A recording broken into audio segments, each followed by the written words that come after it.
Alchemist and I stopped at a red light directly across the street from his building on 30th Street and 9th Avenue.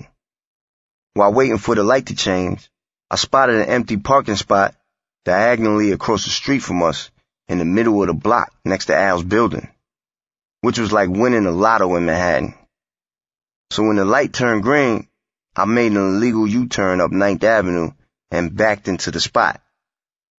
Just as I was about to parallel park, a yellow cab with a 6 watt tag at the top and a red flashing police light on the dashboard pulled in front of my truck. Damn, the gun squad. They must have been behind me at the red light, following us for some time. The squad was only after guns. They didn't care if you had weed, crack, dope, or any drugs, as long as they didn't find a gun. I knew I was going to get locked up. Fuck it, I thought. I'll beat it with a legal search. 2 Ds hopped out the cab, one approaching my side and the other on Alchemist's side. Turn the vehicle off and put your hands in the air. I turned off the engine and complied. Another unmarked car pulled up behind us. Driver, roll down your window. Bulletproof windows only rolled down 4 inches, enough to pay tolls and talk through. I rolled the window down as far as it went. The window doesn't come down any further because the truck is bulletproof, I told the cop. Unlock the door and step out the vehicle.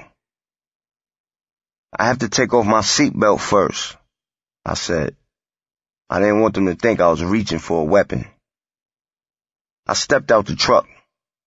The cops tried to open the door for me, a shocked look crossing on his face when he felt the weight of the 400-pound armored door.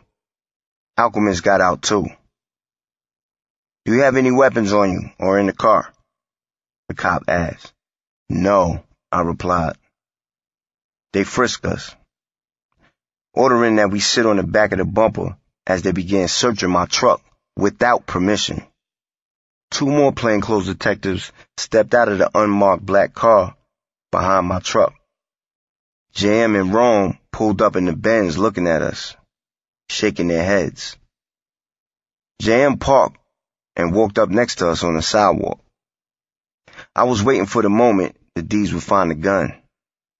Any second now. 10-11, one of them yelled from inside the truck, their code for we found the gun. Stand up, turn around, and put your hands behind your fucking back, the 2 Ds from the second unmarked car said, slapping on cuffs and searching us again, rougher this time. Yo, look across the street, Jam said. I saw a 3rd unmarked car, parked with D's sitting low in the seats, watching. Those are the D's that just pulled me over a little while ago, Jam said. Call my lady and tell her to call the lawyer, son, I told Jam. Call her now. Good looking. Keep it moving, the D's told Jam and Rome. Dad, get out of here. Walk up the block. They threw Alchemist and me in the yellow cab and brought us to the Midtown South Precinct on 35th Street between 8th and 9th Avenues, locking us in separate holding cells for the long hours of waiting. While sitting in my cell, one of the arresting officers brought me my bag of food from Pop Burger and my pack of Newports. You're not supposed to smoke, but I'm hooking you up, the detective told me. You didn't get it from me. A celebrity bust is a big deal for police. It might get him a nice promotion. Uniformed officers came to my cell asking for autographs and pictures on their camera phones. Yo, Alchemist! I yelled through the cell bars after about an hour. Happy birthday!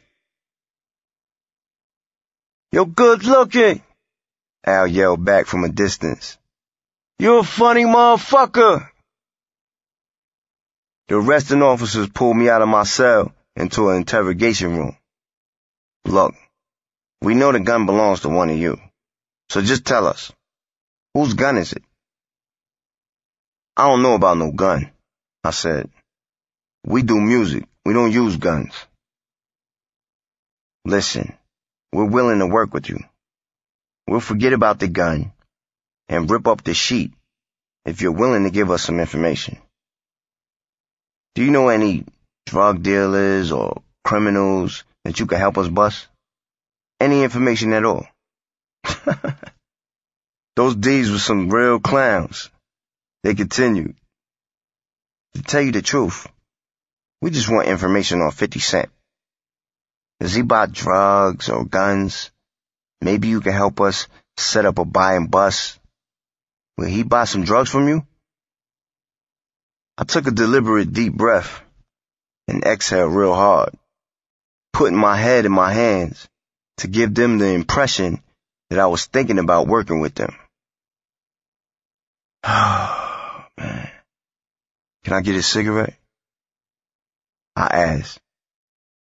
They fumbled in their pockets to find me a smoke. Between us, maybe you can drop a gun in 50's car and help us get him, one of the officers said.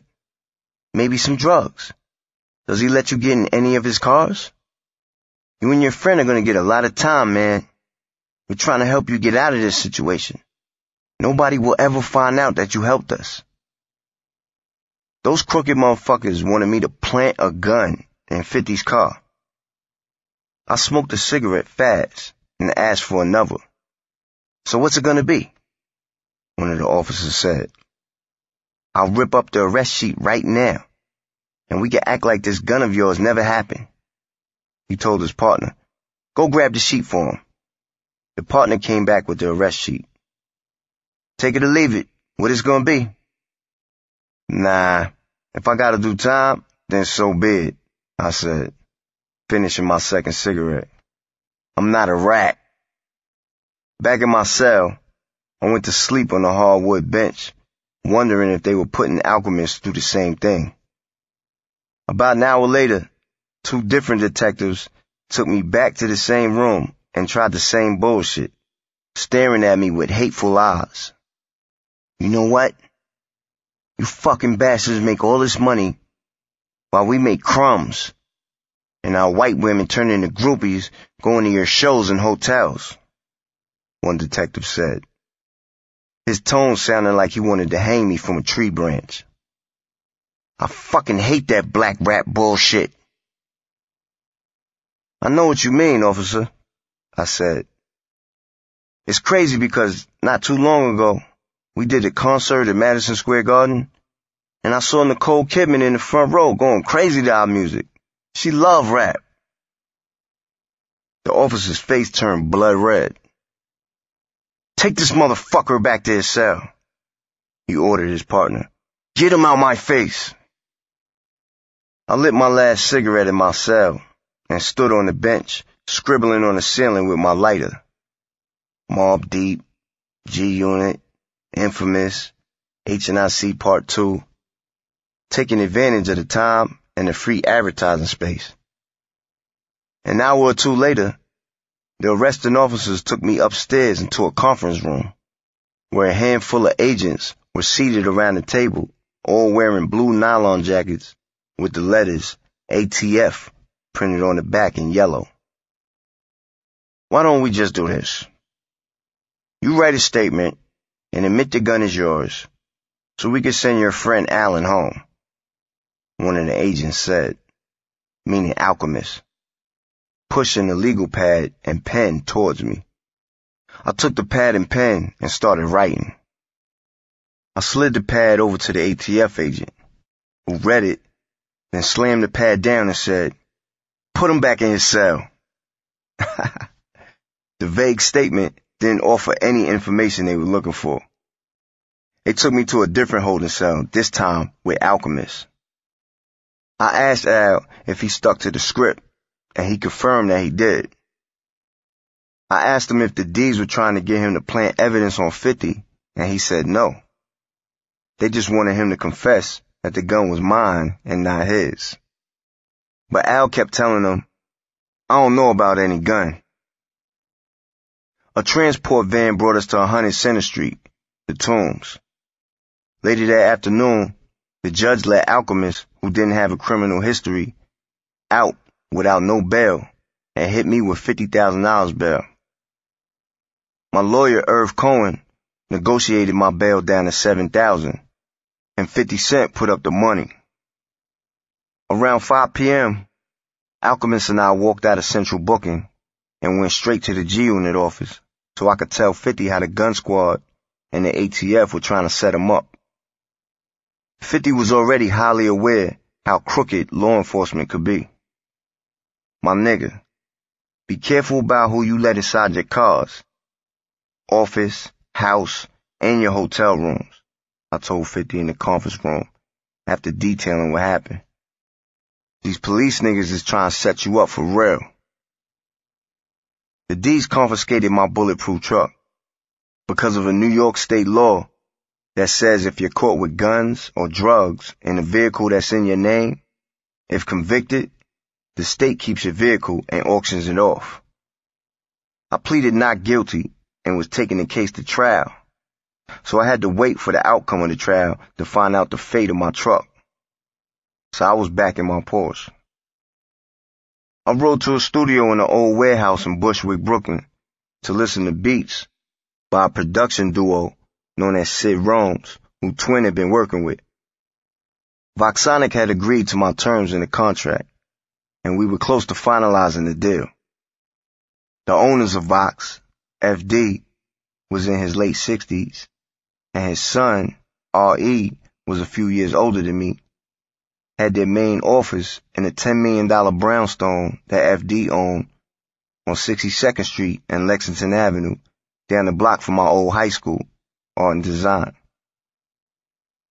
Voxonic had just inked a deal with Kamani Marley, one of Bob Marley's sons, who starred in the Jamaican underground cult classic movie, Shotters. Kamani's album was a month away from being released, so the office was filled with his promotional items. They were planning for him to go out on tour with Van Halen. The new year, 2007, came around, and my trial was set to begin at the end of February. My little cousin JM was in Laurelton, Queens, taking over the streets with Purple Haze weed. JM knew somebody who had $100,000 in counterfeit cash, the best fake money I'd ever seen. You're making a lot of money with this smoke, I told him.